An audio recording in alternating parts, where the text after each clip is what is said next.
Hello बच्चा लोग। तो भाई आज हम स्टार्ट कर रहे हैं किसका, आपका जो जैव प्रक्रम है यानी कि लाइफ प्रोसेस, जो कि आपका बायोलॉजी का बेटा बहुत ही ज़्यादा इंपॉर्टेंट चैप्टर है। ये चैप्टर जो होता है आपके बोर्ड एग्जाम की अगर मैं बात कर रही हूँ तो बोर्ड एग्जाम में अगर किसी चैप्टर में से सबसे ज़्यादा पूछा जाता है, ठीक है, तो वो जो होता है वो इसी चैप्टर में से आता है। ये चैप्टर एक एक बच्चे को बहुत अच्छे तरीके से आना चाहिए, ठीक। अगर इस चैप्टर में कहीं भी कोई दिक्कत आती है मुझसे बिल्कुल बताओ, ठीक, क्योंकि यहाँ से अगर मैं बात करूं बेटा इस चैप्टर की तो यहाँ से आपका ऑब्जेक्टिव भी आएगा। ध्यान से सुनना, क्या बोला मैंने बोला यहाँ से आपका ऑब्जेक्टिव क्वेश्चन भी आता है यानी कि वस्तुनिष्ठ, जिसमें आपको ऑप्शंस दिए जाते हैं, ठीक। साथ ही साथ मैं बात करूँ यहाँ से 1 नंबर की, 2 नंबर की यानी कि अति लघु और लघु, वो यहाँ से पूछे जाते हैं। एंड साथ ही साथ आपके लॉन्ग क्वेश्चन आंसर यानी कि लॉन्ग क्वेश्चन भी इस चैप्टर से आते हैं। एंड हर बार एक लॉन्ग यहाँ से आता ही आता है। तो इस चैप्टर का अगर तुम ये सोच रहे हो कि हमारे 6 चैप्टर हैं, जैव प्रक्रम, नियंत्रण एवं समन्वय, आनुवांशिकता एवं जैव विकास, हमारा पर्यावरण, प्राकृतिक संसाधनों का संपोषित प्रबंधन, जीव जनन कैसे करते हैं, तो याद रखना इस चैप्टर को बिल्कुल नहीं छोड़ना है। क्योंकि कुछ में आप में से कुछ बच्चे शायद ना ऐसे करते हैं कि अरे ठीक है ये चैप्टर फिर इसको छोड़ दे, यहाँ से आएगा यहाँ से कर दे। बेटा जिस चैप्टर से आना ही नहीं आप उस चैप्टर को करके जा रहे हो, क्या फायदा है ना। तो जहां से आ रहा है हमें वो चीज करनी है। आज का जो चैप्टर है वो है हमारा लाइफ प्रोसेस, जैव प्रक्रम। मैं इसका आपको बहुत बार बता चुकी हूँ, ये मोस्ट इंपॉर्टेंट है, ठीक है। इसका 1 शॉट रिवीजन हम लोग लेंगे। अब 1 शॉट होता है कि भाई एक ही लेक्चर में, बट ये जो चैप्टर है ये बहुत बड़ा चैप्टर है तो इसको हम पार्ट्स में डिवाइड कर लेते हैं। आज है आपका इसका पार्ट 1, ओके। एंड पार्ट 1 में हम लोग क्या क्या पढ़ेंगे, पोषण क्या होता है, पोषण के क्या प्रकार हैं यानी कि न्यूट्रिशन क्या है, ठीक है। एंड साथ ही साथ आपका यहाँ पे हम लोग पढ़ेंगे कि भाई आखिर फोटोसिंथेसिस यानी कि प्रकाश संश्लेषण क्या है, और प्लस आपका पाचन तंत्र यानी कि ह्यूमन डाइजेस्टिव सिस्टम यानी कि मानव पाचन तंत्र को।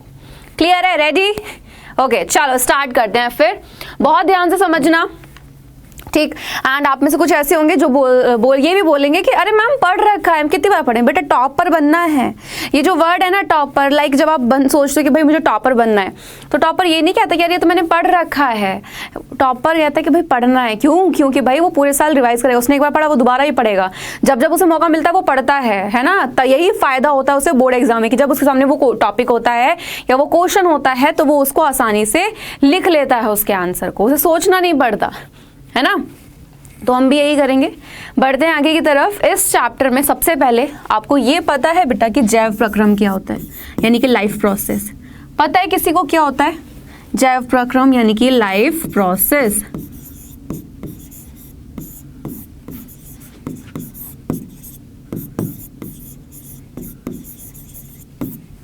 ठीक है, हाँ जी, यहाँ भी लिखा हुआ है लाइफ प्रोसेसेस, ठीक है। यानी एक प्रक्रम तो है नहीं, बहुत सारे प्रक्रम है।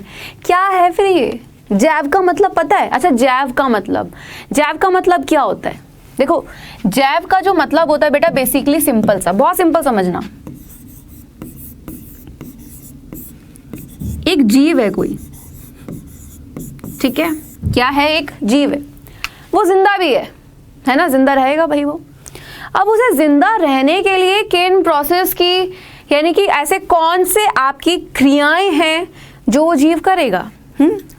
तो जैव का मतलब जीव यानी कि कौन सी क्रियाएं हो रही हैं। तो यहीं पर 1-2 पॉइंट आते हैं। एक होता है बेटा सजीव। ध्यान से सुनना, बिल्कुल बेसिक से पढ़ा रही हूं। अगर आपको रिवीजन करना है बिल्कुल रिवीजन कर सकते हैं, पहली बार पढ़ रहे हो कोई दिक्कत नहीं है, ठीक है, पूरा डिटेल में पढ़ाऊंगी। निर्जीव,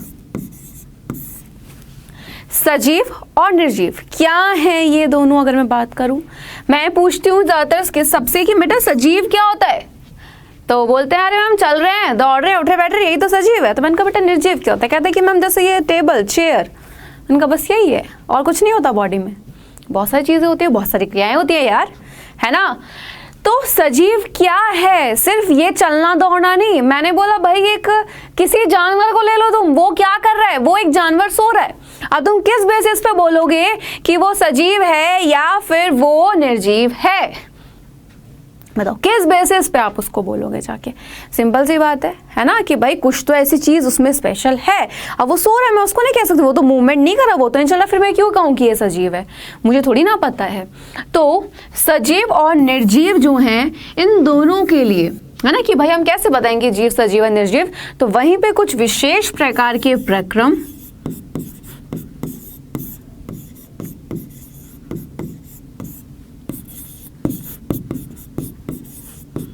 ठीक है, क्या है? कुछ विशेष प्रकार के प्रक्रम, आप कह सकते हैं प्रक्रियाएं, जो क्या करते हैं? जो सिर्फ सजीव करते हैं।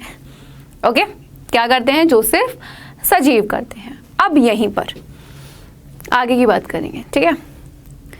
तो ये प्रक्रम कौन कौन से हैं? अच्छा चलो मैं आपसे पूछूं बेटा, कौन कौन से प्रक्रम हो सकते हैं? सांस ले रहे हैं, सांस ले रहे हैं, बिल्कुल ऑक्सीजन ले रहे हैं, कार्बन डाइऑक्साइड बाहर निकाल रहे हैं। प्लांट क्या कर रहे हैं? वो तो दिन और रात अलग अलग करते हैं, है ना?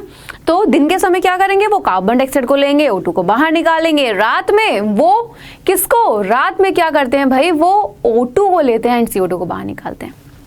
तो यहाँ पर आ जाता है आपका श्वसन, यानी कि रेस्पिरेशन, ठीक है? और क्या होता है? हमारी पूरी बॉडी में ब्लड है, ब्लड है, पूरी बॉडी में सर्कुलेट हो रहा है, लेकिन पौधे में तो नहीं है। लेकिन हम क्या करते हैं? जब भी हम पौधे को पानी देते हैं, तो वो पानी जो आपने जड़ में, जमीन में दिया है, वो पौधे के एक एक भाग में जाता है। जाता है नहीं जाता है? बिल्कुल जाएगा। अब एक चीज यहाँ पे मैंने आपसे एक चीज बोली कि बेटा पौधे, आपने एक चीज सोची कि भाई मैम पौधे का क्यों ले रही हैं, हम तो बात जीव की कर रहे हैं। क्योंकि बेटा पौधे भी किस में आते हैं? याद रखना, सजीव में। तो जितने भी जीव जंतु, यानी कि सभी जीव जंतु और आपके जितने भी सभी जो पेड़ पौधे होते हैं, वो सजीव में ही आते हैं, ठीक है? और पौधे भी वो सारी प्रक्रियाएं करता है, ठीक? श्वसन अगर एक जंतु कर रहा है, तो पौधा भी कर रहा है। वहीं पे अगर परिसंचरण हो रहा है किसमें? हमारे शरीर में, तो पौधा भी उसको कर रहा है। ओके, ठीक है, आ गया।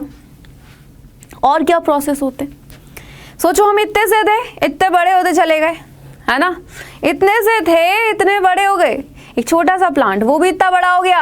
क्या हुआ? ये वृद्धि हुई, यानी कि क्या करते हैं? वृद्धि भी करते हैं, ठीक?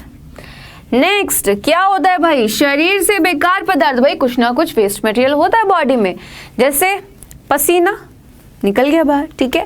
इसके अलावा जो अनडाइजेस्टेड फूड होता है, जो खाना पचा हुआ नहीं होता है, उसको, यानी कि जो बेकार पदार्थ, जो वेस्ट मटेरियल, उसको भी तो बाहर निकालना है। तो उत्सर्जन का प्रोसेस, जो कि प्लांट्स भी करते हैं, ठीक?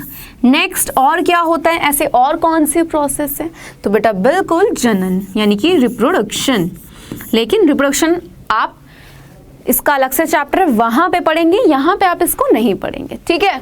चलो अब इधर आओ, मैं पहले बता रही हूँ बोर्ड एग्जाम के कुछ इंपॉर्टेंट क्वेश्चंस हैं, वो मैं आपको साथ साथ प्रैक्टिस करवाऊंगी अब से, ठीक है? ध्यान रखना, अब से मैं आपको साथ साथ क्वेश्चन बताते चलूंगी। तो जो क्वेश्चन मैं आपको बताऊंगी वो आपको नोट डाउन करते हुए चलना है, क्योंकि मैं सारे क्वेश्चन लिखवाऊंगी बोर्ड में कहाँ से क्या क्वेश्चन पूछे जाते हैं, ठीक है? तो ये सारे प्रक्रम हैं जो क्या करता है? एक सिर्फ सजीव करता है। मैं पूछूं बेटा टेबल चेयर, आपने बोला निर्जीव है, सिर्फ इस बेसिस पे वो चल नहीं रहा, चल तो वो सो जो जीव रहा था वो भी नहीं रहा था, है ना? तो फिर वहीं पे क्या हो जाता है? बताओ बताओ।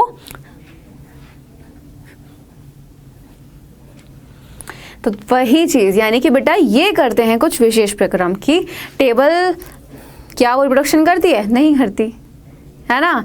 क्या वो रेस्पिरेशन किया? उसने नहीं किया। वैसे प्रोसेस कुछ नहीं करती। तो पहली चीज क्लियर कि जैव प्रक्रम क्या है? इनकी जीवों के शरीर में होने वाली कुछ विशेष प्रकार की प्रक्रियाएं, ठीक है, जो सिर्फ सजीव ही करता है, ठीक है? या अगर इसको डेफिनेशन देनी है तो आप क्या दोगे कि वे सभी प्रक्रम जो जीवन के अनुरक्षण, अनुरक्षण क्या होता है? रख रखाव का कार्य करते हैं, वो हमारे जैव प्रक्रम, ठीक है? सबसे पहले इस चैप्टर में अब आगे बढ़ेंगे तो यहां पर आता है बेटा पोषण, ठीक है? क्या आ जाता है? पोषण आ जाता है। तो क्या है पोषण? मैंने आपसे पूछा बेटा बताओ क्या है, बताओ, चलो गैस करो क्या है?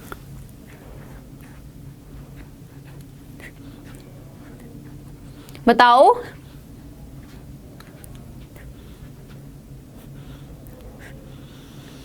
जल्दी क्या होता है, जो भी पता है ना, हमेशा एक चीज याद रखना, अगर आप पढ़ाई कर रहे हो ना उस टाइम अपने लिए ईमानदार बनो। हम कभी कभी क्या हरकतें करते हैं कि लाइक ठीक है आराम से बैठे हैं, है ना, तो जब तक कोई देख रहा है तो बड़े सीरियस होकर पढ़े, लेकिन नहीं देखा तो ठीक है वहीं पे आ गए। आपके साथ एक दिक्कत होती है, मैं ये जितने भी लेक्चर चलेंगे मैं लाइव आऊँगी, आई नो, ठीक है, बट आपको ना एक फ़ायदा मिलेगा यहाँ पे, क्या कि आप टॉपिक को ध्यान से पढ़ते चलोगे और आपके कॉन्सेप्ट इतने स्ट्रॉन्ग करा दूंगी, जब बोर्ड एग्जाम आएगा तुम सोच भी नहीं सकते, तुम्हें चीज़ें तुम्हारी टिप पर होंगी कि मैम ये तो आता है, ये तो आता है। और जब बोर्ड एग्जाम तुम करके आओगे, तुम जो तुम्हारे चेहरे पर खुशी होगी वो अलग लेवल की होगी, ठीक है। तो देखो पोषण क्या होता है, ठीक। अब एक चीज़ बताओ, हम खाना खा रहे हैं, खाना खा रहे, सबसे पहली चीज़ हमें कहीं ना कहीं से तो मिल रहा है, खाना मिल रहा है, ठीक। तो कैसे ले रहे हैं, क्या हम खाना खुद से बना रहे हैं या फिर हम दूसरे पे डिपेंड है किसी पे। तो आपके भोजन लेने का जो तरीका है, क्लियर, क्या बोला मैंने कि आपका भोजन लेने का तरीका प्लस साथ ही साथ कि हमने खाना क्यों खाया, क्योंकि भाई हमारी बॉडी को क्या चाहिए थी, क्योंकि भाई हमारी बॉडी को चाहिए थी एनर्जी, ऊर्जा, सिंपल सी बात, भाई खाने से तो खा रहे हैं, है ना, क्यों, क्योंकि हमारी बॉडी की भी कुछ क्या है ज़रूरतें हैं, कुछ आवश्यकताएं हैं जो हमें क्या करनी होती हैं, पूरी करनी होती हैं, क्लियर। तो अब काम करना है, मैं आपको पढ़ा रही तो भाई मुझे भी तो एनर्जी चाहिए, आप पढ़ रहे हो आपको भी एनर्जी चाहिए, वो एनर्जी कहाँ से मिलेगी, जब हम खाना खाएंगे, लेकिन खाना तब खाएंगे जब खाना आएगा, लेकिन आया कहाँ से है ये भी तो भोजन प्राप्त करने का तरीका,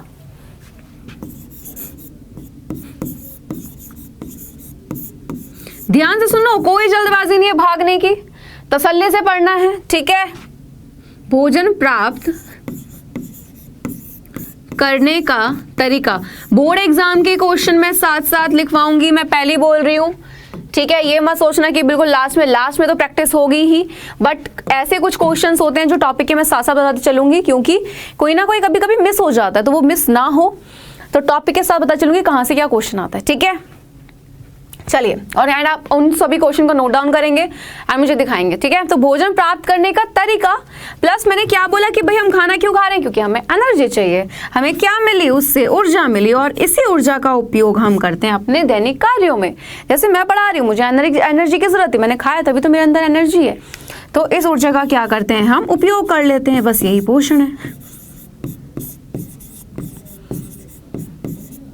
ठीक। यानी कि इस एनर्जी का क्या किया भाई हमने यूज किया, ओके, क्लियर पॉइंट। तो भोजन प्राप्त करने का तरीका, ठीक है, तथा क्या मिली हमें उससे, भाई जो ऊर्जा मिली उस ऊर्जा का क्या किया हमने उपयोग किया किसमें, अपने दैनिक कार्यों में। अब ये जो पोषण है भाई, भोजन प्राप्त करने का तरीका हमने देखा दो तरीके से, ये क्या हो सकता है भाई बताओ, क्या हो सकता है कि दो ही तरीके हो सकते हैं कि या तो मैं खुद से बना रही हूँ या मैं दूसरे पे डिपेंड हूँ। भाई ऐसे ही होता है ना, जब हम घर पे होते हैं तो जब हम क्या करते हैं भाई, अगर फॉर एग्जांपल आज मन कर रहा है बनाने का तो हमने खुद से बना लिया, है ना, जब नहीं मन कर रहा हमने ऑर्डर कर दिया। लेकिन रियल लाइफ की अगर मैं बात करूं तो हम जो किचन में जाके खाना बना रहे होते हैं, सिर्फ वही चीज़ नहीं होती कि हम खुद से बना रहे हैं, ठीक है। सबसे पहले दो वर्ड लिखो, पोषण के प्रकार दिए हुए, तो बेटा पोषण जो होता है वो दो प्रकार से होता है, ठीक है, क्लियर है। कौन कौन सा होता है, तो याद रखिएगा बेटा, पोषण होता है आपका दो प्रकार का। नंबर 1 स्वयं पोषण,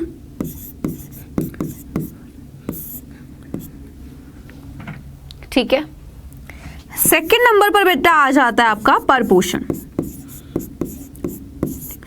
मैं बहुत स्पीड से पढ़ाती हूँ, लेकिन तुम लोग को ध्यान से समझ के पढ़ाने के लिए मैं बहुत आराम से पढ़ा रही हूँ। जब बोर्ड एग्जाम आएगा तब तुम मेरी स्पीड देखोगे, जब मैं तुम्हें सारे चैप्टर पढ़ा दूंगी। और जिस टाइम अगर किसी बच्चे ने बोला कि ये टॉपिक नहीं क्लियर, तो बेटा पुराने लेक्चर तुम्हें वापस देखने पड़ेंगे, ठीक है। तो अभी आराम से पढ़ा रही हूँ, अभी आराम से पढ़ लो, कोई दिक्कत नहीं है, लेकिन बाद में बहुत स्पीड पकड़ने वाले हैं हम लोग। जैसे जैसे आपका टाइम पास में आएगा बोर्ड का, हमारी स्पीड बढ़ती जाएगी, ठीक।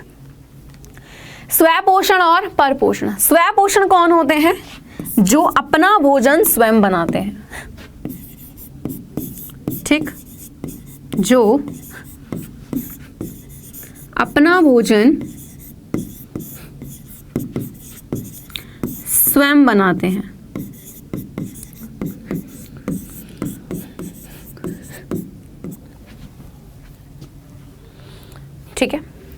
पर पोषण किस में होता है भाई? जो अपना भोजन खुद से नहीं बनाते, यानी कि जो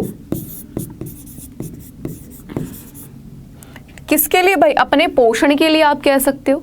पोषण क्या है? खाना लेने का तरीका, खाना कैसे ले रहा है। तो यहाँ पे बेटा आप क्या यूज कर सकते हो?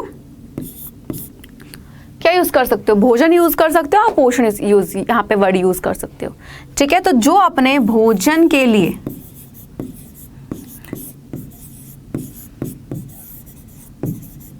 किस पर? दूसरों पर निर्भर होते हैं।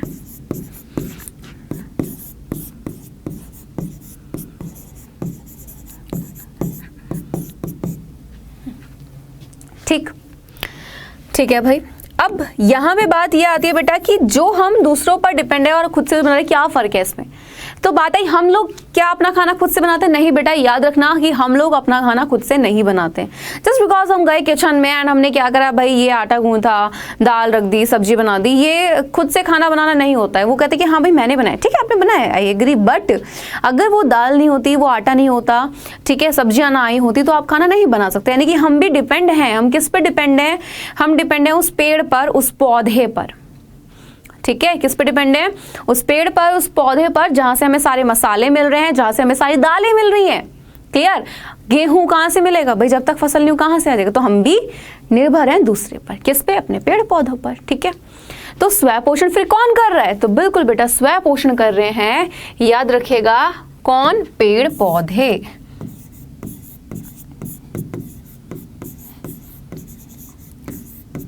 ठीक है, कौन से? वो भी हरे पेड़ पौधे। तो ये क्या करते हैं? अपना खाना खुद से बनाते हैं, किसी दूसरे पर डिपेंड नहीं है। क्लियर? ये किसी के पास जाते हैं कि भाई तुम मुझे खाना दो? नहीं जाते ना बेटा। पर पोषण जो है क्या है? कि दूसरों पर निर्भर होना। बिल्कुल, हम इसी कैटेगरी में हम दूसरों पर डिपेंड है। अभी तो बताया था कि हम पेड़ पौधों पर हैं, है ना? तो पेड़ पौधे अपना खाना बनाते हैं। अब यहाँ पे जानेंगे एक एक करके। ठीक है, सबसे पहले हम लोग जानेंगे किसको? स्वयं पोषण को, यानी कि जो अपना पोषण स्वयं करते हैं, यानी कि ये अपना भोजन स्वयं बनाते हैं। ठीक है, क्लियर है? ठीक, अब एक चीज याद रखना, 2 वर्ड आपको मिलेंगे। क्या मिलेंगे? 2 वर्ड मिलेंगे। उससे पहले एक पॉइंट लिख लो, जो बोर्ड एग्जाम में क्वेश्चन पूछा गया हुआ है, इंपॉर्टेंट है। तो यहां से जितना अभी तक मैंने आपको पढ़ाया है, जो क्वेश्चन आया है वो आया है पोषण किसे कहते हैं, 1 नंबर की डेफिनेशन। और जितने भी क्वेश्चन मैं लिखवा रही हूं तुम लोगों को, इनको आप अपनी कॉपी में नोट डाउन करके मुझे दिखाएंगे। ठीक है, तो पोषण किसे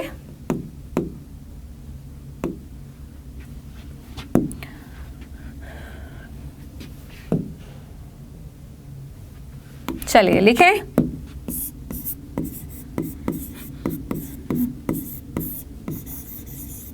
कहते हैं। ठीक है,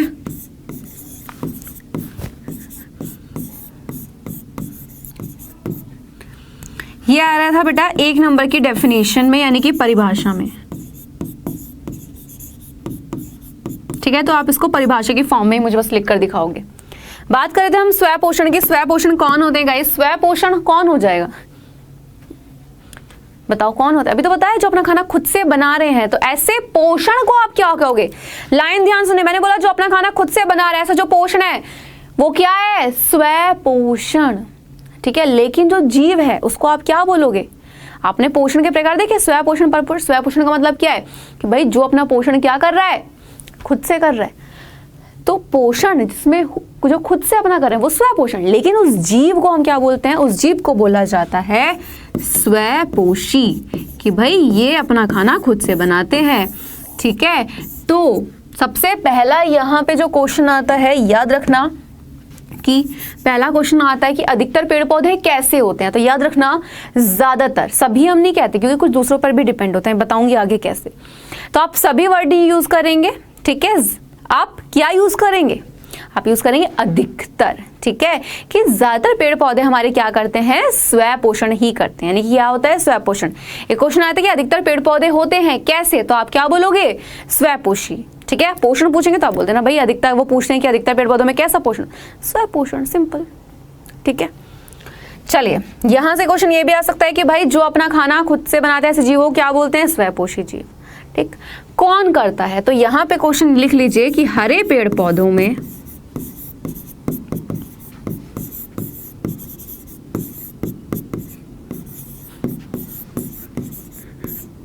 कौन सा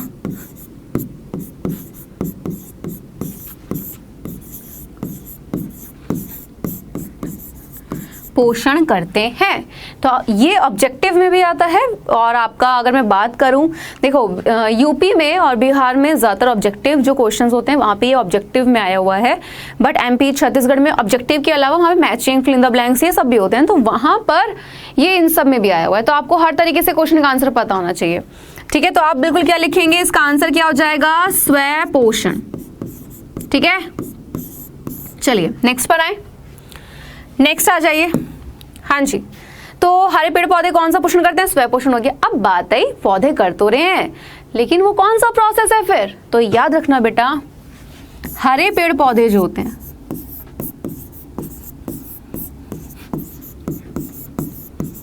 ठीक है, कौन, जो हरे पेड़ पौधे होते हैं ये क्या करते हैं, हरे पेड़ पौधे जो होते हैं बेटा, ये जो करते हैं, ये करते हैं प्रकाश संश्लेषण की क्रिया,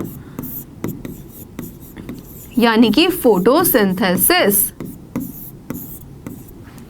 ठीक है, क्लियर है। तो प्रकाश संश्लेषण की क्या कर रहे हैं, वो क्रिया करते हैं। याद रखना, प्रकाश संश्लेषण एक प्रकार की क्रिया है, वो क्रिया इसके जरिए पेड़ पौधे अपना खाना बनाते हैं। तो प्रकाश संश्लेषण क्या है, तो वह क्रिया या प्रक्रिया वर्ड यूज कर सकते हो, ठीक है, जिसमें क्या करते हैं, यानी कि प्रकाश संश्लेषण है क्या, कि भाई वो प्रक्रिया जिसमें पेड़ पौधे अपना खाना स्वयं बनाते हैं।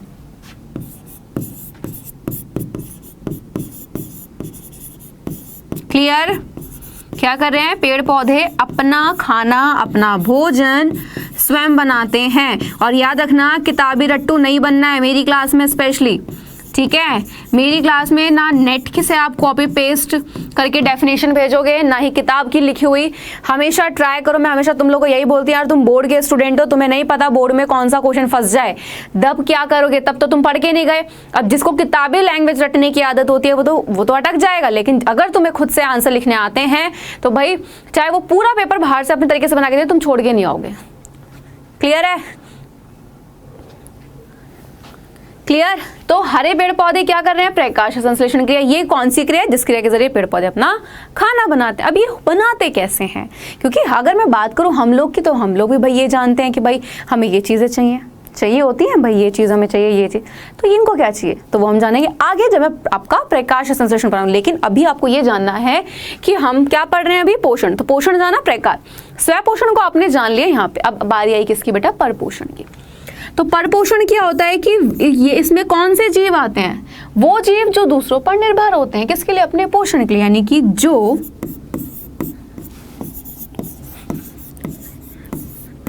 अपने पोषण के लिए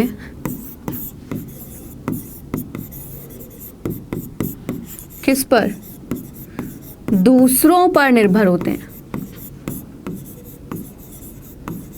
ठीक, जो अपने पोषण के लिए दूसरों पर निर्भर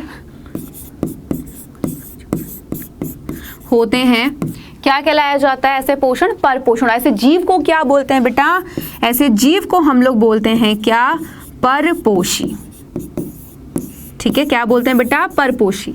अब दो वर्ड आएंगे आपके सामने, ध्यान से सुनना बेटा। एक होता है उत्पादक, यहां से क्वेश्चन आया हुआ है, लिख रही हूं, इंपॉर्टेंट, ठीक। एक होता है उपभोक्ता,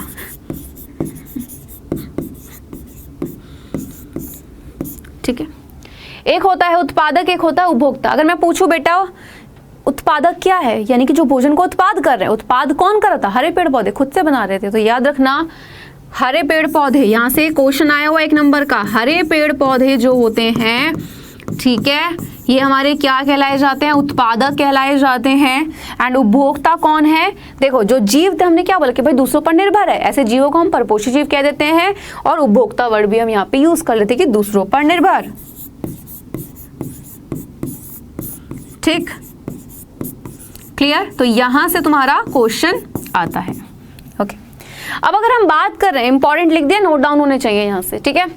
अब एक पॉइंट आता है कि भाई ठीक है, अगर ये खाना ले रहे हैं तो भाई कैसे ले रहे हैं खाने को, पॉइंट आया कि कोई तो कहता है कि भाई हम ये हैं, कोई कहता है हम चिकन नहीं खाते, कोई कहता है हम तो सिर्फ ये खाते हैं। और भाई जो चिकन नहीं खाते वो तो ऐसे संस्कारी बनते हैं, भाई क्या ही बात कर दूं, है ना, चाहे जिंदगी में 10 पाप कर रखे हों।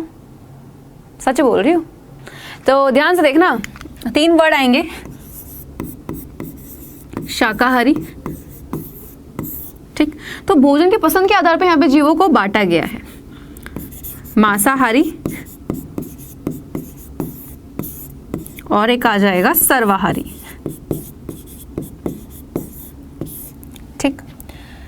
शाकाहारी कौन होते हैं? जो शाक, सब्जी, घास फूस ये सब खाते हैं। घास हो गए, ठीक है, हरे पत्ते, फल, सब्जी ये सब खाएंगे, वो शाकाहारी। जैसे एग्जाम्पल की अगर हम बात कर रहे हैं यहाँ पे आपका हिरन,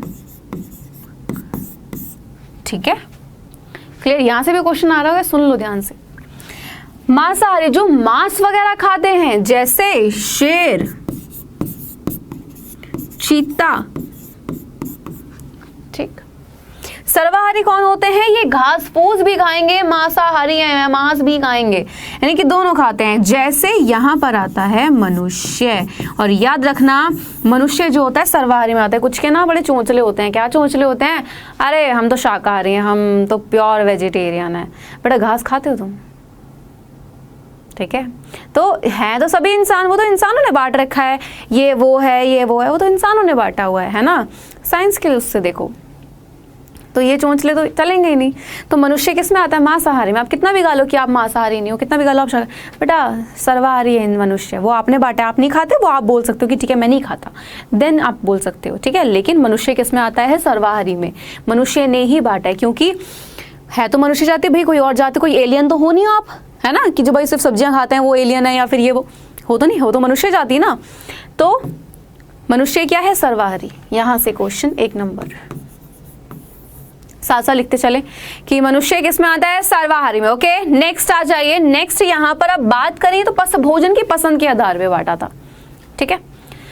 अब यहां से जो आपके क्वेश्चन आएंगे मैं बता दूं, यहां से क्वेश्चन आते हैं, बहुत इंपॉर्टेंट स्टार्ट हो रहा है, तो यहां से क्वेश्चन बनेंगे तुम्हारे, ठीक। सबसे पहले अगर मैं आपसे बात कर रही हूँ कौन से वाले पार्ट की, कि परपोषित पोषण की कुछ विधियां। अभी हमने जाना परपोषण क्या है, जो दूसरे पे डिपेंड है।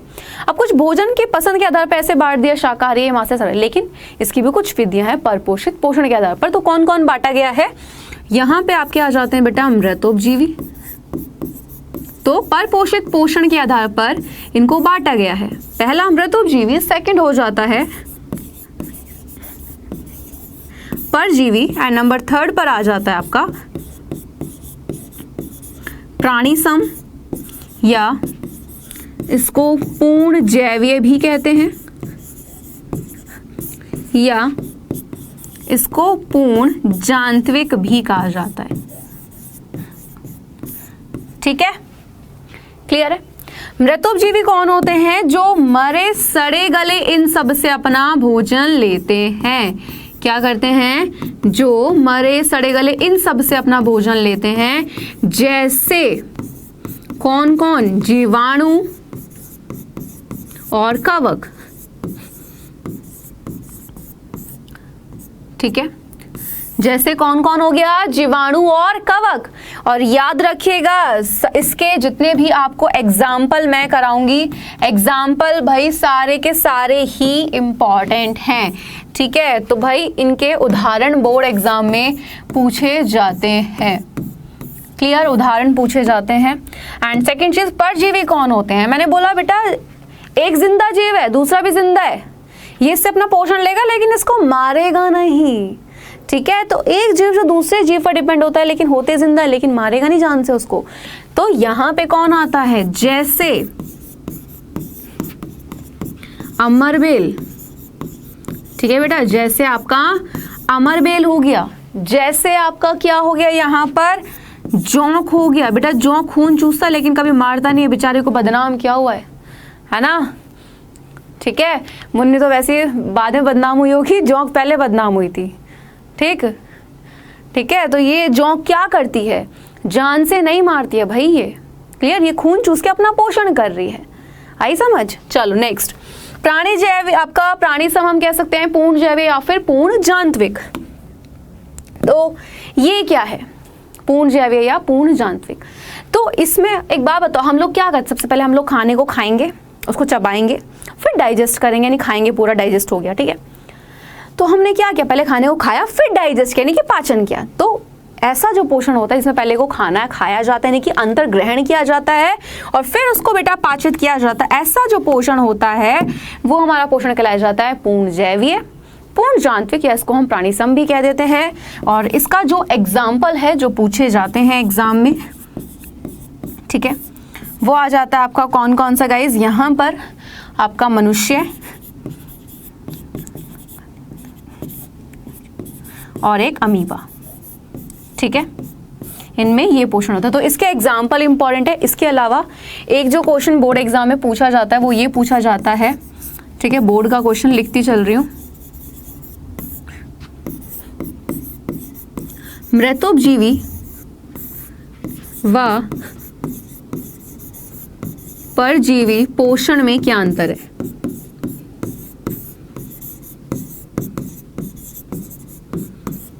ठीक है, क्लियर है? ये यहां से क्वेश्चन बहुत बार पूछा जा चुका है। तो ये सारे के सारे एग्जाम्पल तो बहुत ही ज्यादा इंपॉर्टेंट हैं, तो बहुत ध्यान से पढ़ने।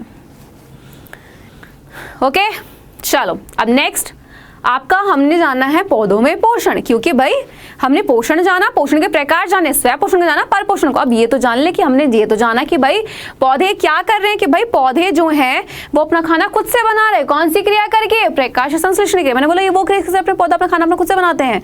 अब इसको जान तो ले कैसे कैसे बना रहे हैं। तो पौधों में पोषण कौन सा होता है भाई? पौधों में पोषण स्वयं पोषण या पर पोषण? बिल्कुल बेटा, पौधों में होता है स्वयं पोषण,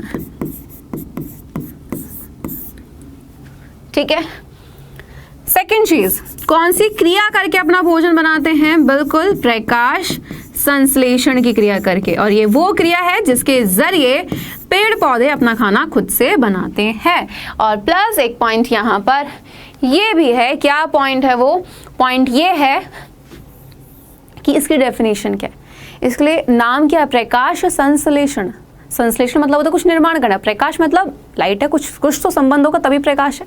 तो बेटा बिल्कुल प्रकाश संश्लेषण की डेफिनेशन के लिए एक लाइन यूज की जाती है, सौर ऊर्जा का रासायनिक ऊर्जा में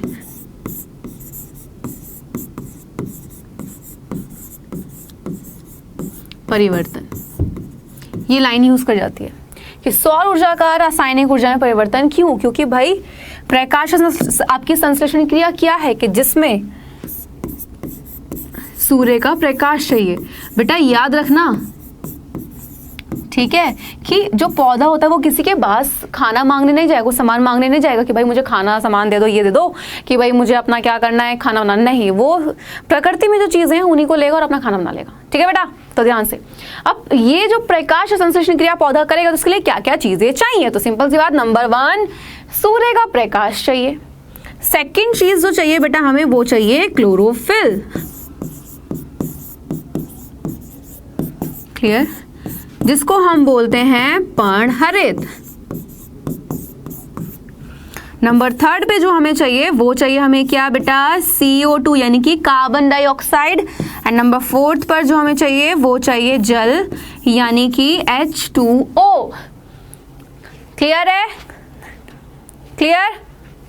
चलो अब क्या बात आई कि ये चाहिए, ठीक है। याद रखना अगर इन चारों में से एक भी चीज नहीं है तो पौधा जो है वो प्रकाश संश्लेषण की क्रिया नहीं करेगा। ठीक है, यहां से बोर्ड एग्जाम में एक सीधा प्रश्न आपका जाता है। प्रश्न क्या जाता है इसको लिख लो। क्वेश्चन जाता है आपका सीधा कि प्रकाश संश्लेषण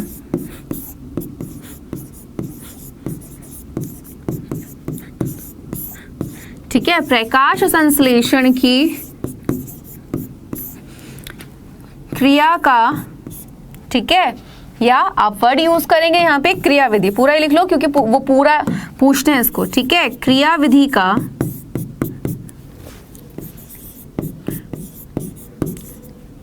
सचित्र वर्णन करो।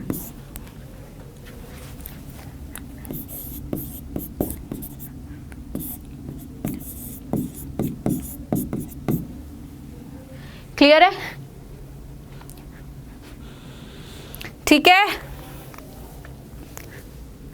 अब ये ऐसे क्वेश्चन आएगा आपके बोर्ड एग्जाम में और आप यहाँ पे आपको डायग्राम भी बनाना होगा, डेफिनेशन भी लिखनी होगी, कहाँ पर होता है, क्या क्या चीज़ें चाहिए होती है, वो सब आपको लिखना पड़ेगा। ठीक है, अब आगे की बात आ जाइए। फिर हमने डेफिनेशन लिखी, अब इसको जानना भी तो है क्या है। तो प्रकाश और संश्लेषण क्रिया के लिए ये चारों चीजें हमें चाहिए। अब बात आई कहाँ पे, जैसे हमने घर में अपने, भाई हमारा घर था, हमने अपने घर के अंदर क्या किया बेटा, हमने अपने घर के अंदर, हमारे किचन होता है, वहां पे खाना बनाते हैं। पौधे का रसोई घर कौन है, कहाँ पर हो रही है ये क्रिया? तो याद रखिएगा कि पौधा जो होता है बेटा,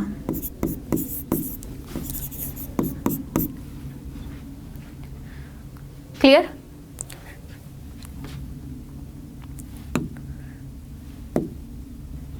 अब इस पौधे में क्या होता है, बहुत ध्यान से, ठीक है, कि ये जो आपका पौधा है, इस पौधे में होती है पत्ती,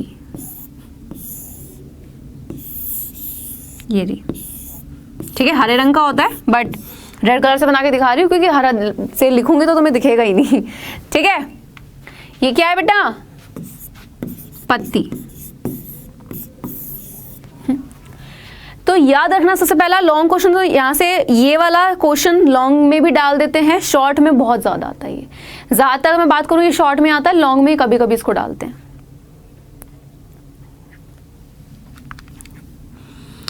पत्ती है, ठीक है, इस पत्ती में एक संरचना पाई जाती है इस जगह पे, जिसको हम बोलते हैं हरित लवक। ठीक है, क्या बोलते हैं, जिसको हम लोग बोलते हैं हरित लवक। और इस हरित लवक में क्या होता है बेटा, इसको इंग्लिश में क्या बोलते हैं, पहले इसका इंग्लिश नेम जान लो, इसको बोलते हैं क्लोरोप्लास्ट। इसके हिंदी और इंग्लिश दोनों में नेम आपको पता होने चाहिए, क्योंकि बोर्ड एग्जाम में ये कभी ऐसे लिख के देते हैं हिंदी वाले नाम से, कभी इंग्लिश वाले नाम से, तो बच्चा कंफ्यूज हो जाता है। और स्पेशली बच्चा कंफ्यूज होता है इसमें क्लोरोफिल में और क्लोरोप्लास्ट में। ध्यान से सुनना क्या है, मैंने बोला पौधा जो है, पौधे में क्या होती है, पत्ती होती है, और ये प्रकाश संश्लेषण क्रिया कहाँ हो रही है, पत्ती में हो रही है। लेकिन पत्ती में कहाँ पे, जैसे बड़ा घर था, खाना कहाँ बन रहा है, रसोई में, है ना। तो उसी तरीके से पत्ती में एक संरचना पाई जाती है जिसका नाम है हरित लवक। तो हरित लवक के अंदर वो क्रिया होती है। तो रसोई घर कौन हुआ, ये हुआ। यहीं पर ही क्यों होती है, क्योंकि बेटा अब हम ग्रीन कलर यूज करेंगे, क्योंकि इस पत्ती के अंदर, यानी कि जो हरित लवक थी, इसके अंदर भी हरे रंग के कुछ कण मिलते हैं ऐसे। ठीक है, क्या मिल रहे हैं, ये कुछ हरे रंग के कण मिल रहे हैं। और ये हरे रंग के कण क्या है, ये क्लोरोफिल। पौधा जो आपको हरा रंग का दिखाई देता है, वो क्यों दिखाई देता है, क्योंकि बेटा वो जो पौधा है वो हरे रंग का दिख ही इसीलिए रहा है क्योंकि वहां पे ये क्लोरोफिल के कण है। तो क्लोरोफिल का पहला काम क्या है, रंग बताना। बहुत इंपॉर्टेंट है, लिख लो इसको, यहाँ से दोनों क्वेश्चन पूछे जा चुके हैं। ठीक, तो पौधे को हरा रंग कौन प्रदान कर रहा है, ठीक है, क्लोरोफिल, जिसको हिंदी में पर्णहरित कहते हैं।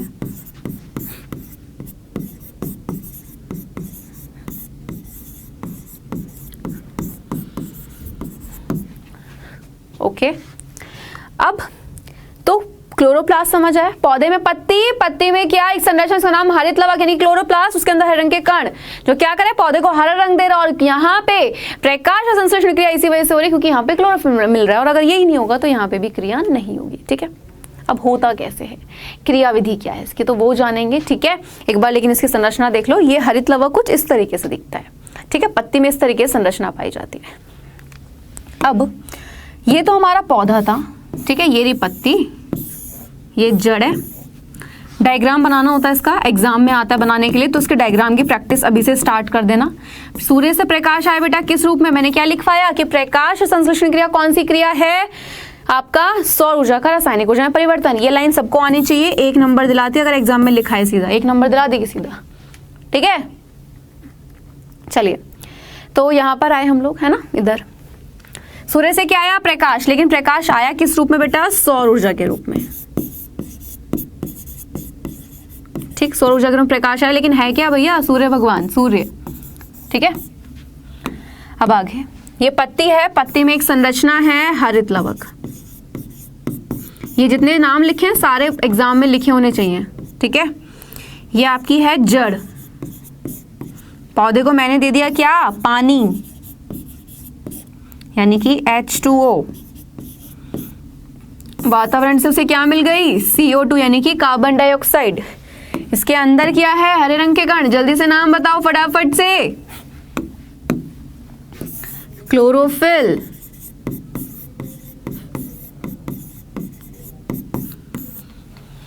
ठीक है।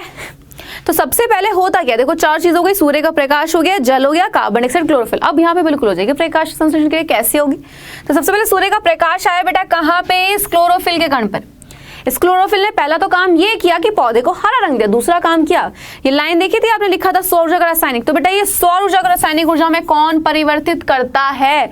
तो ये क्लोरोफिल ही करता है, याद रखना। एक क्वेश्चन यहाँ से निकलता है तुम्हारा कि क्लोरोफिल क्या करता है, कि क्लोरोफिल जो है हमारा क्या करेगा बेटा, कि क्लोरोफिल सौर ऊर्जा को रासायनिक ऊर्जा में परिवर्तन करता है। लेकिन और एक चीज याद रखना, जब तक सौर ऊर्जा रासायनिक ऊर्जा में परिवर्तित नहीं होगी, वहां पे आपकी कौन सी क्रिया? प्रकाश संश्लेषण क्रिया नहीं होगी। ठीक है, क्लियर? ठीक है, तो पहला क्वेश्चन मैं पूछ रही हूँ, पौधे को हरा रंग कौन दे रहा है? बोर्ड में आया हुआ क्वेश्चन है, तो याद रखिएगा क्लोरोफिल। सेकंड मैंने क्वेश्चन पूछा, सौर ऊर्जा का रासायनिक ऊर्जा में परिवर्तन कौन कर रहा है? तो आप बिल्कुल बोलेंगे यहाँ पे, क्या बोलेंगे मुझे, कि आप ये बोलेंगे कि भाई वो कर रहा है मैम क्लोरोफिल। और याद रखना, जैसे ही सौर ऊर्जा रासायनिक ऊर्जा में परिवर्तित हुई, वहां पे कौन सी क्रिया शुरू हो गई? प्रकाश संश्लेषण का। जैसे ही प्रकाश संश्लेषण क्रिया शुरू हुई, होगा क्या? आपका जो बेटा जल है H2O, ये अपघटित हो जाएगा, टूट जाएगा और ऑक्सीजन बाहर निकल जाएगी। क्यों? क्योंकि हमें प्रकाश संश्लेषण क्रिया में कार्बन डाइऑक्साइड की जरूरत होती है। क्यों? क्योंकि ये बनाती है पौधे का भोज्य पदार्थ। तो बोर्ड एग्जाम में क्वेश्चन यहां से भी आता है कि भाई पौधा प्रकाश संश्लेषण की क्रिया के दौरान कौन सी गैस का इस्तेमाल करते हैं? तो बिल्कुल वो करते हैं आपके CO2 गैस का इस्तेमाल। क्लियर है? O2 को तो वो बाहर निकालेगा, है ना। तो ये डायग्राम आपका जाएगा बेटा, बिल्कुल देखो, ऑक्सीजन बाहर निकल रही है, CO2 ले रहे हैं, जल और सौर ऊर्जा। ठीक है, डायग्राम आपको बनाना है, बहुत सुंदर सा, साइज नाम लिखना बहुत जरूरी है। एंड ये इक्वेशन 1 नंबर दिलाएगी, ये समीकरण इंपॉर्टेंट 1 नंबर के लिए। तो 6 CO2, कार्बन डाइऑक्साइड चाहिए थी, और जल, ठीक है, सनलाइट, सूर्य का प्रकाश, क्लोरोफिल, यही चारों चीजें हमें चाहिए थी प्रकाश संश्लेषण की क्रिया के लिए। हम समीकरण कब बनाते कि भाई हमने भाई ये क्रिया करें, एक समीकरण के द्वारा प्रदर्शित कर दिया। हमें CO2 भी चाहिए था, हमें जल भी चाहिए था, हमें सूर्य का प्रकाश भी चाहिए था, एंड हमें क्लोरोफिल भी चाहिए था। क्लियर? तो मैंने क्या बोला, CO2 हमें क्यों चाहिए? क्योंकि ये मदद करती है पौधे का भोज्य पदार्थ को बनाने में। तो C6H12O6 किसका फॉर्मूला है? ग्लूकोज, यानी कि कार्बोहाइड्रेट। भाई यहाँ पे बन गया भोजन। अब यहाँ पे क्या है, मैंने क्या बोला, जल के अपघटन से क्या होगा? ऑक्सीजन बाहर निकलेगी। तो क्वेश्चन आता है कि किसके अपघटन से ऑक्सीजन बाहर निकलती है? तो याद रखिएगा, किसके? जल के अपघटन से ऑक्सीजन बाहर निकलती है। ठीक है, प्लस 6H2, बस खत्म पूरा का पूरा प्रोसेस। अब एक पॉइंट क्या याद रखना है कि प्रकाश संश्लेषण की क्रिया 2 तरीके से होती है। ठीक है, जब आप 11th में जाओगे बेटा, 11th 12th में, तब आप इसको बहुत डिटेल में पढ़ेंगे। ठीक है, आप इसको बहुत ज्यादा डिटेल में पढ़ोगे उस दौरान। ठीक है, लेकिन अभी क्या है कि 2 तरीके से होगी। नंबर 1,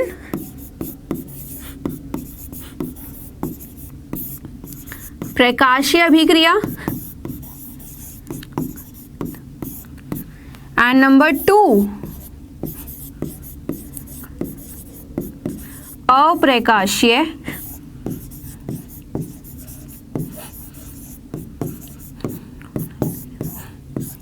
अभिक्रिया। ठीक है, प्रकाशीय अभिक्रिया जो होता है बेटा, ये प्रकाश की उपस्थिति में होते हैं।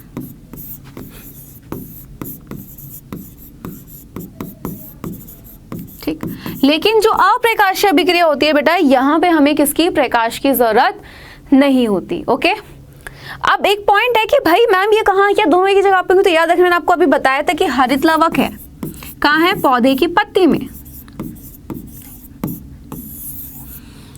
ठीक है, तो ये पत्ती है, ये हरित लवक, इसके अंदर, इस हरित लवक के अंदर 2 संरचनाएं मिलती हैं, एक होती है ग्रेना, एक होती है स्ट्रोमा। तो याद रखना कि प्रकाशीय अभिक्रिया किसमें होती है? प्रकाश की उपस्थिति में। तो ये होती है कहां पे? हरित लवक के ग्रेना में। तो बेटा याद करो, अब दिन के समय तो सूर्य है, यानी कि दिन के समय कहाँ होगी जब प्रकाश संश्लेषण की क्रिया होगी, बिल्कुल ग्रे नाम होगी। लेकिन जब हमें सूर्य के प्रकाश की आवश्यकता नहीं होती, ये कहाँ होती है, हरित लवक के स्ट्रोमा में। अभी आपके कोर्स में सिर्फ इतना ही है, ये ग्रेना स्ट्रोमा क्या है, प्रकाश अभिक्रिया कैसे होती है, ये सब आपका कहाँ जाएगा बेटा, जब आप बड़ी क्लासेस में जाओगे, ठीक है, वहां पे डिटेल में। चलिए, तो ये आपकी क्रिया हो गई पूरी खत्म। नेक्स्ट आता है अब पाचन। ओके, यहां तक चीजें बिल्कुल क्लियर, अच्छे से समझ आ रही है, एक चीज क्लियर है। चलिए पाचन की बात करते हैं। तो पाचन क्या है, सबसे पहली चीज ध्यान से सुनना।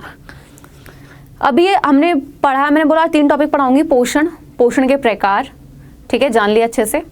फिर दूसरा टॉपिक हमारा पौधों में पोषण, जहां पे हमने प्रकाश संश्लेषण को जाना है। एंड थर्ड आएगा मानव पाचन तंत्र। तो यहाँ से स्टार्ट होता है मानव पाचन तंत्र, क्योंकि इसमें सबसे पहले आएगा आपका पाचन। क्या होता है पाचन, बताइए। पाचन क्या, हमने कहा बेटा खाना खाया, डायरेक्ट खा लिया, पचाएंगे ना, कुछ चबाएंगे, ठीक। मैंने बोला चैप्टर बहुत बड़ा है, इसे तसल्ली समझेंगे, कोई दिक्कत नहीं, बहुत सारा टॉपिक है इस चैप्टर में। पाचन क्या है कि भाई हमने खाना खाया, भाई रोटी का टुकड़ा तोड़ा, उसको चबाया और फिर खाया, यानी कि बड़ा टुकड़ा था छोटे छोटे टुकड़ों में तोड़ा, यानी कि जटिल व बड़े अणुओं को, ठीक है, जटिल व बड़े अणुओं का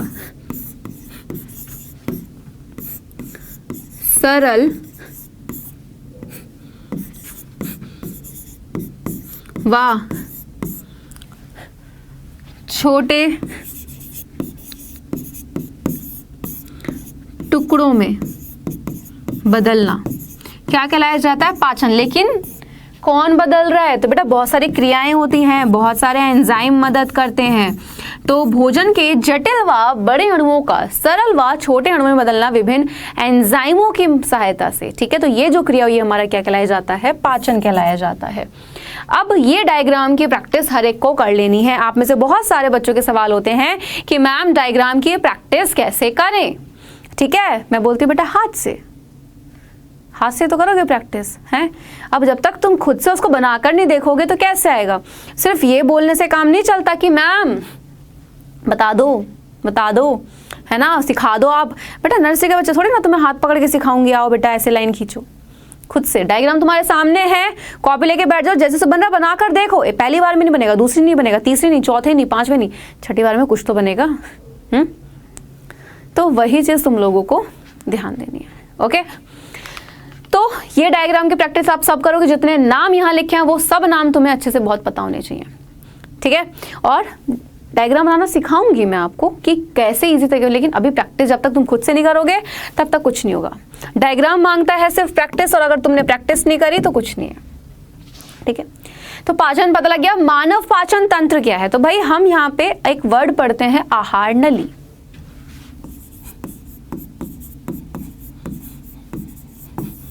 ठीक है, ठीक है। क्या है, आहार नली। तो आहार नली क्या है बेटा, आहार नली जो है ये वो नली है जो हमारे भोजन के पाचन में मदद करती है और मुख से लेके शरीर के पश्च भाग तक होती है। अभी इस आहार नली के होते हैं बेटा आपके 6 भाग, ठीक है। कौन कौन से हैं, नंबर 1 आता है बेटा आपका मुख, सेकंड नंबर आपका आ जाता है ग्रास नली, नंबर 3 आपका आ जाता है, इसको ग्रसी का भी कह देते हैं, ये भी लिख लेना, ठीक है। नंबर 3 पर बेटा आपका यहां पर होता है आमाशय, नंबर 4 पर आ जाता है आपका छोटी आंत, नंबर 5 पर आ जाता है आपका बड़ी आंत, एंड नंबर 6 पर आ जाता है आपका गुदद्वार। तो ये 6 के 6 भाग हैं, ठीक है। और ये 6 के 6 भाग इसके आहार नली के, तो खाना यहाँ से पचेगा और वहाँ पे, और आपको इनको इसी सीरीज में लिखना है। अगर आपने एक भी नाम ऊपर नीचे किया तो आपका आंसर गलत हो जाएगा, ठीक है। तो सबसे पहले भाई आप खाना खाओगे ही ना, डायरेक्ट पेट में थोड़ी जाता है, तो इसी सीरीज में इनके नाम भी लिखने। सबसे पहले आपका आ जाता है मुंह। अब मुंह आपको दिख रहा है बेटा, क्या क्या दिख रहा है मुंह में, अंदर मैं बात करूँ यहाँ पे क्या क्या दिख रहा है, हाँ क्या क्या दिख रहा है बताओ, बताओ क्या क्या दिख रहा है। बिल्कुल, आपको दांत दिख रहा है, जीभ दिख रही है और मुंह में जो लार होती है, ठीक है, वो आपको साइड में दिख रही है। तो जो मुख होता है बेटा, मुख में आप बेसिकली यहाँ पे 3 पार्ट्स पढ़ते हो। पहले वाला पार्ट से स्टार्ट कर रही हूँ मैं। सबसे पहले आप पढ़ते हो बेटा यहाँ पे दांत, इस मुंह में दांत भी आते हैं, ठीक। आपकी जीभ, आपके यहीं पे आ जाता है बेटा क्या, लार ग्रंथि। सुनना ध्यान से बेटा, यहाँ से बहुत सारे क्वेश्चन निकलते हैं।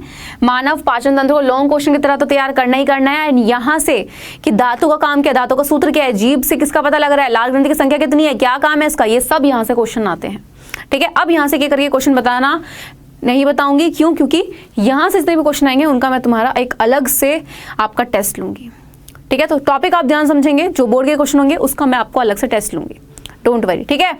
ऐसा नहीं कि आपका प्रकाश और संश्लेषण पोषण में से लूंगी, नहीं, उसमें से भी लूंगी, ठीक है। चलिए, दांतों का काम क्या होता है बेटा, चबाना, है ना। दांतों का काम क्या होता है, चबाना होता है। दांत कितने प्रकार के होते हैं, बात यही तो बेटा, दांत होते हैं 4 प्रकार के। इंसीजर, ठीक है, यानी कि कृंतक, कैनिन यानी कि रद्नक, ठीक, प्रीमोलर यानी कि अग्रच्वर्णक, ठीक, और एक होता है आपके च्वर्णक, ठीक है। तो दांत 4 प्रकार के होते हैं, कृंतक, रद्नक, अग्रच्वर्णक और च्वर्णक, यानी कि incisor, canine, premolar and molar, ठीक है। ये जो लिखे हुए हैं ना ICPM, इनके स्टार्टिंग के नेम है।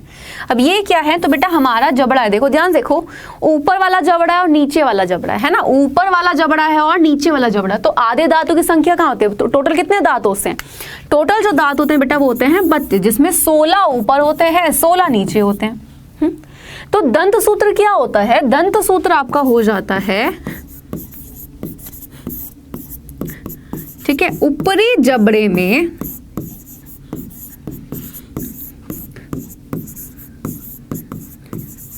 आधे भाग में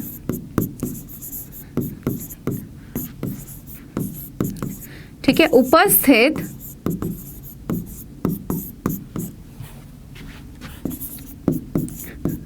दांतों की संख्या, ठीक है, बटे यानी कि अपॉन किसमें, निचले जबड़े में, क्लियर, निचले जबड़े में उपस्थित आधे भाग में किसकी, दांतों की संख्या, ठीक है, गुणा 2, यानी कि ऊपरी जबड़े में कितने दांत, टोटल 16, इसके आधे हिस्से में कितने दांत हैं, ठीक है। तो वो जो दांत हैं यानी कि वो ये हैं, ठीक है, और ये गुणा 2 यानी टोटल हो जाते हैं 32। तो दांतों का काम क्या है, चबाने का। दांत कितने प्रकार के होते हैं, 4 प्रकार के होते हैं। और साथ ही साथ दंत सूत्र क्या होता है कि ऊपरी जबड़े में उपस्थित आधे भाग में दांतों की संख्या बटे निचले जबड़े में उपस्थित आधे भाग में दांतों की संख्या। क्लियर, क्लियर है। अब क्या कौन आया भाई, जीभ आई, ठीक। तो जीभ से भाई किसका पता लगता है बेटा, जीभ से जो पता लगता है वो पता लगता है मुझे किसका, स्वाद का पता लगता है। क्यों, क्योंकि जीभ पे मिलते हैं स्वाद के अंकुर, जिससे जीभ का आप यानी कि आपको जो जीभ से टेस्ट का पता लगता है।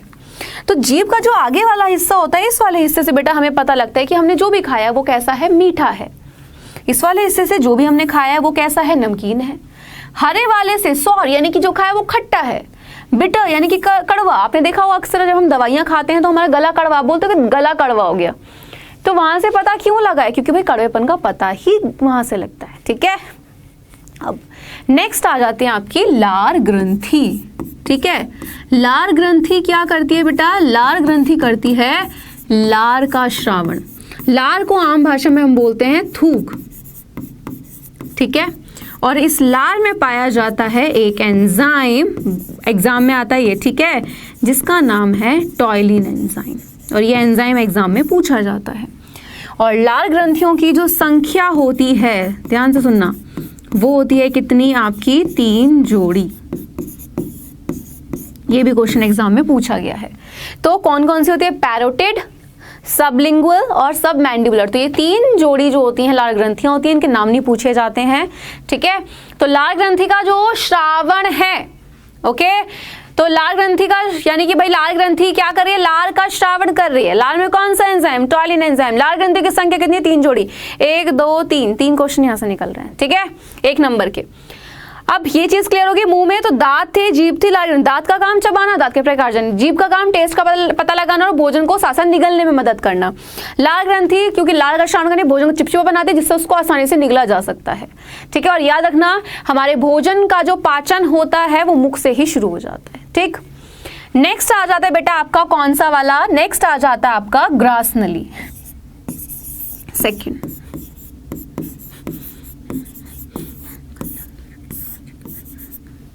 ठीक है, क्या आ जाता है नेक्स्ट, नेक्स्ट आता है बेटा आपका ग्रास नली। ग्रास नली का काम बहुत छोटा, इसको ग्रसिका भी कहते हैं। इसका सिंपल सा काम है, एक काम, और 1 नंबर का क्वेश्चन यहां से निकलता है क्या, लॉन्ग में तो आता ही बेटा पाचन तंत्र। बीच वाले क्वेश्चन देख लो, मुख से सीधा आमाशय तक, ठीक है। अब सोचो आपने खाना चबा लिया, भाई अंदर जा रहे हो, जिस नली से जा रहा है यानी फूड पाइप से पेट में जाएगा अब सीधा खाना, कौन लेके जा रहा है, तो बिल्कुल ये ग्रास नली। तो मुख से भोजन को आमाशय तक कौन पहुंचा रहा है, ग्रास नली। इसका काम बस इतना, ठीक है। देखो ये खाना जा रहा है यहाँ पे और कहाँ जा रहा है, सीधा ये खाना जा रहा है स्टमक में, तो ये जो नली है ये क्या है, ग्रास नली, ठीक है। चलिए अब नेक्स्ट पार्ट आपको पता ही होगा क्योंकि हम इनको सीरीज में ही पढ़ना है। नेक्स्ट आ गया आमाशय। अब खाना कहाँ पहुंच चुका है, आमाशय में यानी कि पेट में, स्टमक में। तो हमारे आमाशय यानी कि बेटा पेट में क्या होती है, ग्रंथि पाई जाती है जिसको हम बोलते हैं जठर ग्रंथि, ठीक है। ध्यान से देखना क्या बोलते हैं बेटा इसको, जठर ग्रंथि। इस जठर ग्रंथि से श्रावित होता है जठर रस, ठीक। और इस रस में होती हैं बेटा 3 चीज, कौन कौन, नंबर 1 होता है आपका पेप्सिन, ठीक। सेकंड HCl यानी हाइड्रोक्लोरिक अम्ल, एंड नंबर 3 पर होता है श्लेष्मा, ठीक है। नंबर 1 की मैं बात करूंगी यहाँ पे आपके पेप्सिन की, लेकिन उससे पहले ये देख लो स्टमक आपका कुछ इस तरीके से होता है और स्टमक की शेप जो होती है वो J टाइप की होती है, ठीक है। चलिए पेप्सिन क्या कर रहा है, फिर यहां से क्वेश्चन आता है पेप्सिन है क्या, तो याद रखना बेटा पेप्सिन एक एंजाइम है, ठीक है, जो किसका पाचन करता है, ठीक है, प्रोटीन का, ठीक है। तो पेप्सिन क्या है, एक एंजाइम है जो प्रोटीन का पाचन करता है। और याद रखना पेप्सिन की एक शर्त होती है, ये हर वक्त काम नहीं करेगा, ये तब काम करेगा जब इसको अम्लीय वातावरण मिलता है। तो यहां से क्वेश्चन आता है क्या कि ऐसा कौन सा एंजाइम है जो सिर्फ अम्लीय वातावरण में, यानी कि जब इसको अम्लीय वातावरण मिलेगा ये तभी सक्रिय होगा, यानी कि तभी काम करेगा, वरना ये काम नहीं करेगा। और इसको अम्लीय वातावरण देता कौन है, ये HCl यानी कि हाइड्रोक्लोरिक अम्ल,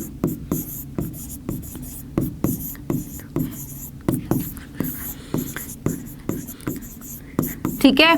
हाइड्रोक्लोरिक अम्ल क्या करता है, ये भोजन को यानी कि सबसे पहली चीज एक तो अम्लीय वातावरण देता है जिससे भोजन को पचाने में आसानी हो जाती है, ठीक है। एंड साथ ही साथ पेप्सिन एंजाइम भी तभी काम करेगा जब उसको अम्लीय वातावरण मिलेगा, तो इसने किसने दिया, हाइड्रोक्लोरिक अम्ल ने। साथ ही साथ जितने भी जो बैक्टीरिया वगैरह होता है उनको भी ये मार देता है, ठीक। क्या ये चीज बिल्कुल क्लियर है, जल्दी से यस और नो करके मुझे फटाफट बता दें, ठीक है। क्लियर है, क्लियर, चलो।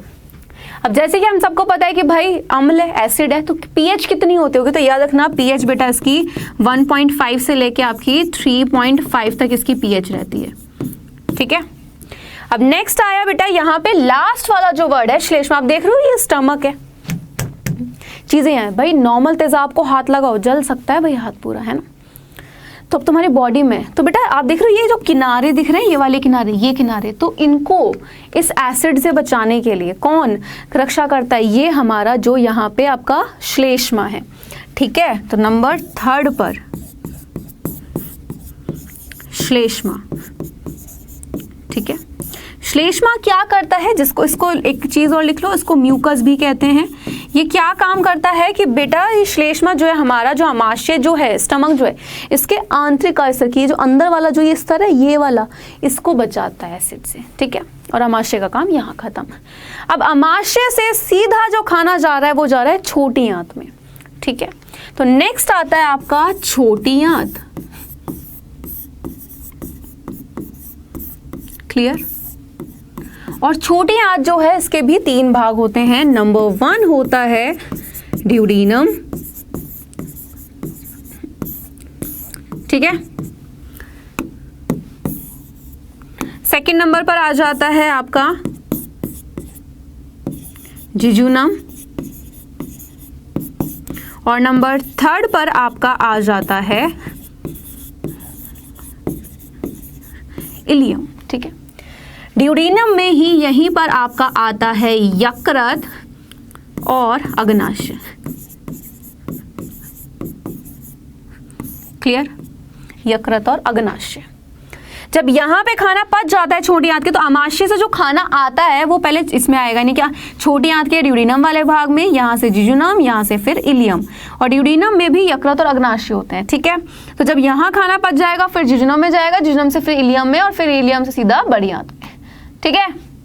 चलिए, तो आपका ड्यूडीनम पढ़ना स्टार्ट करते हैं। पढ़ते सबसे पहले यहाँ पे किसको, लीवर को, यानी कि यकृत। देखो इस जगह पर होता है, ठीक है। और शेप जो होती है वो होती है कुछ इस तरीके से, यकृत, ठीक है। सबसे पहला पॉइंट याद रखना कि मानव शरीर की सबसे बड़ी ग्रंथि है, याद रखना, यहां से क्वेश्चन आते हैं बेटा, ठीक है। तो मानव शरीर की क्या है, सबसे बड़ी ग्रंथि है कौन, यकृत, पहले नंबर पे सबसे बड़ी है ये, ठीक है। एंड क्या करती है, पित्त रस का श्रावण, क्या कर रही है, पित्त रस का श्रावण, ठीक है। अब ये पित्त रस ये जो होता है बेटा, इसमें होते हैं पित्त लवण, ठीक है। तो इसका काम क्या है इस पित्त लवण का, तो ये क्या करता है, ये वसा की बड़ी बड़ी गोली है, ठीक है, वसा की बड़ी गोलिकाएं,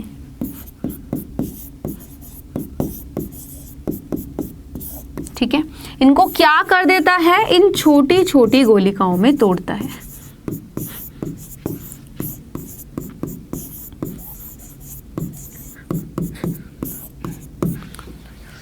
ठीक है।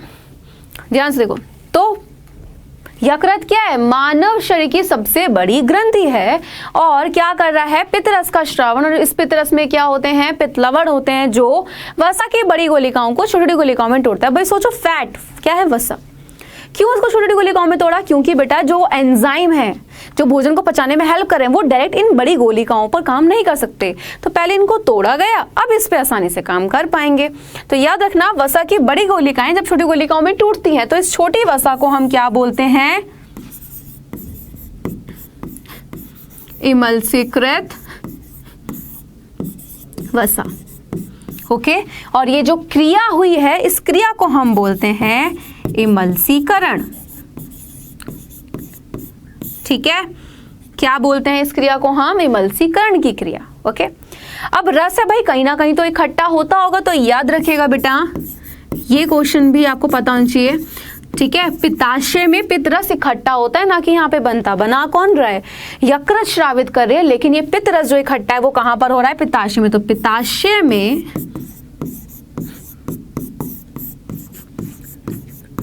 पित्तरस इकट्ठा होता है, ठीक है। तो यकृत का काम यहाँ खत्म। अब बात किसके, अग्नाशय की। तो ये येलो वाला पार्ट आपको दिखाई दे रहा है बड़ा सा, ये है आपका अग्नाशय, यानी कि पैनक्रियास, ठीक है। अग्नाशय जो है बेटा ये क्या होती है, ठीक है। अग्नाशय भी क्या है, अग्नाशय भी एक ग्रंथि है, और कैसी ग्रंथि है बेटा, ये है एक मिश्रित ग्रंथि। ग्रंथियां 3 तरीके से होती हैं, ठीक है। एक एंजाइम को निकालती है, एक हार्मोन को, एक दोनों। तो ये क्या करती है, अग्नाशय ग्रंथि मिश्रित ग्रंथि है, क्यों, क्योंकि ये एंजाइम भी निकालेगी, ठीक, और प्लस ये हार्मोन को भी निकालती है, ठीक, एंजाइम कौन, कहाँ से, एंजाइम जो निकलेंगे इसके बहिश्रावी ग्रंथि वाले भाग से निकलेंगे।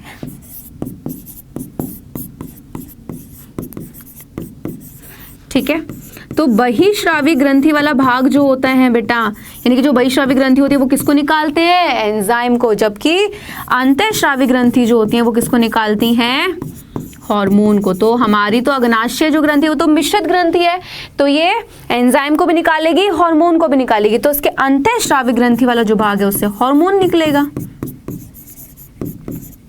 ठीक, तो कहाँ से हार्मोन निकले, कहाँ से एंजाइम, वो जानते हैं। तो बेटा जो हार्मोन होता है जो कि इसके अंतःश्रावी ग्रंथि वाले भाग से निकलता है, वो हार्मोन निकलता है इंसुलिन हार्मोन। ये बहुत ही इंपॉर्टेंट हार्मोन है, क्या करता है, रक्त में, हमारा जो ब्लड है, ठीक है, तो रक्त में ग्लूकोज की मात्रा का नियंत्रण,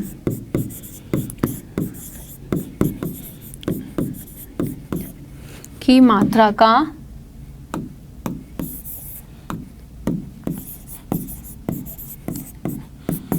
ठीक है नियंत्रण। तो इंसुलिन क्या आपका क्या हार्मोन है जो रक्त में ग्लूकोज की मात्रा का नियंत्रण करते हैं आप।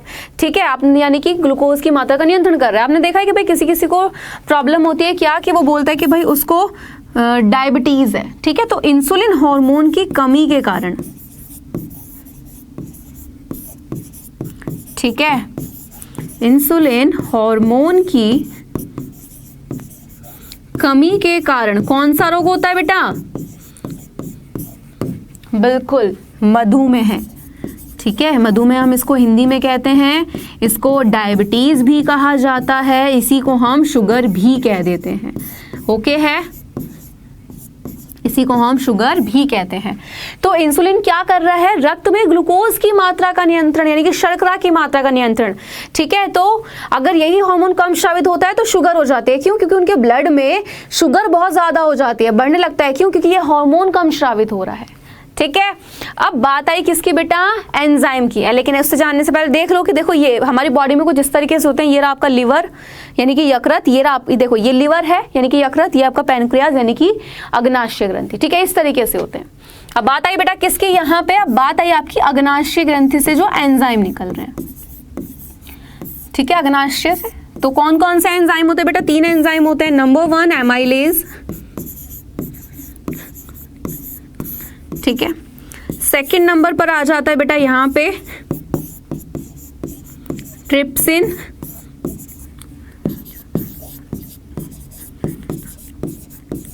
फिर आ जाता है लाइपेज। ठीक है, एमाइलेज जो करता है बेटा, ये करता है आपका कार्बोहाइड्रेट को पाचित। ठीक है, कार्बोहाइड्रेट का पाचन। ट्रिप्सिन करता है बेटा प्रोटीन को। देखो पेप्सिन एंजाइम भी प्रोटीन का पाचन करता है, ट्रिप्सिन एंजाइम भी प्रोटीन का पाचन करता है। लेकिन पेप्सिन तब काम करता है जब उसको अम्लीय वातावरण मिलता है, लेकिन ट्रिप्सिन ऐसा नहीं करता। ट्रिप्सिन तब ये तो कैसे भी काम करेगा, प्रोटीन का पाचन करेगा करेगा, इसको जरूरी नहीं अम्लीय वातावरण हो। ठीक है, वो सिर्फ पेप्सिन एंजाइम की शर्त होती है। और लाइपेज क्या करता है, इमल्सीकृत, वो जो छोटी छोटी गोलिकाएं थी अब इसको ये पाचित करेगा। तो लाइपेज क्या कर रहा है, इमल्सीकृत वसा का पाचन। क्लियर है। तो बेटा जब यहां पर आपका क्या हो जाता है, छोटी आंत के जो आपका ड्यूडिनम वाला भाग है, जब यकृत और अग्नाशय में इतना काम हो जाता है, उसके बाद यहां से पच के जाता है जिजुनम में, जिजुनम से इलियम, और फिर इलियम से जाता है सीधा कहां से, छोटी आंत से बड़ी आंत में। ठीक है, लेकिन एक चीज याद रखनी है, यकृत तो मानव शरीर की सबसे बड़ी ग्रंथि है और अग्नाशय जो है वो दूसरे नंबर की सबसे बड़ी ग्रंथि है। ठीक है, पहले यकृत होती है। अब खाना कहां जा चुका है भाई, जो पचा था बड़ी आंत में। ठीक है, यानी कि अब भाई क्या हुआ, खाना पच गया स्टमक से छोटी आंत में, छोटी आंत में पच गया वो जो, ठीक है, जो आगे का पार्ट था। अब बड़ी आंत देख रहे हो, ये वाला पार्ट हमारा बड़ी आंत होता है। बड़ी आंत में क्या होता है बेटा, यहाँ पे दीर्घरोम, देखो दीर्घरोम छोटी आंत में भी होते हैं, लेकिन बड़ी आंत में ये ज्यादा मात्रा में, बालों जैसी रचनाएं होती है जो क्या करते हैं, जो खाना तो सब उसमें से जल का, जैसे रुई को पानी में डाला, उसने जल को सोख लिया, वाटर को सोख लिया, एब्जॉर्ब कर लिया। ये दीर्घरोम क्या करेंगे, जो वो गया आप खाना वहां से उस जल को अवशोषित कर लेंगे, और जो बेकार और अपाचित भोजन है उसको भेज दें कहां पे, गुदा द्वार के पास। ठीक है, यानी कि जितना भी अपाचित और बेकार जो भोजन होता है वो कहाँ चला जाता है बड़ी आंत कहाँ भेज देती है, गुदाद्वार में, फिर वहां से बेकार पदार्थ शरीर से बाहर निकल जाते हैं, बस खत्म। इतना सा है, क्लियर। तो ये थे तुम्हारे सारे के सारे आपके कॉन्सेप्ट जो मैंने आज सारे नहीं पढ़े, चैप्टर बहुत बड़ा है इसलिए आज मैंने आपको 3 कॉन्सेप्ट पढ़ाए हैं, पोषण, पोषण के प्रकार, प्रकाश और संश्लेषण क्रिया यानी पौधों में पोषण, और मानव पाचन तंत्र। नेक्स्ट क्लास में अमीबा में पाचन, साथ ही साथ होंगी तुम्हारे कुछ क्वेश्चंस की भी प्रैक्टिस। ओके, क्लियर है। तो बहुत बढ़िया तरीके से तुम्हारी प्रैक्टिस करा दूंगी, तैयारी करा दूंगी, बने रहे हमारे साथ। मैं आपको बहुत अच्छे से बोर्ड एग्जाम की तैयारी करा दूंगी, टेंशन की बात नहीं है। मिलते हैं जल्दी आपकी नई क्लास में, तब तक के लिए bye bye and take care.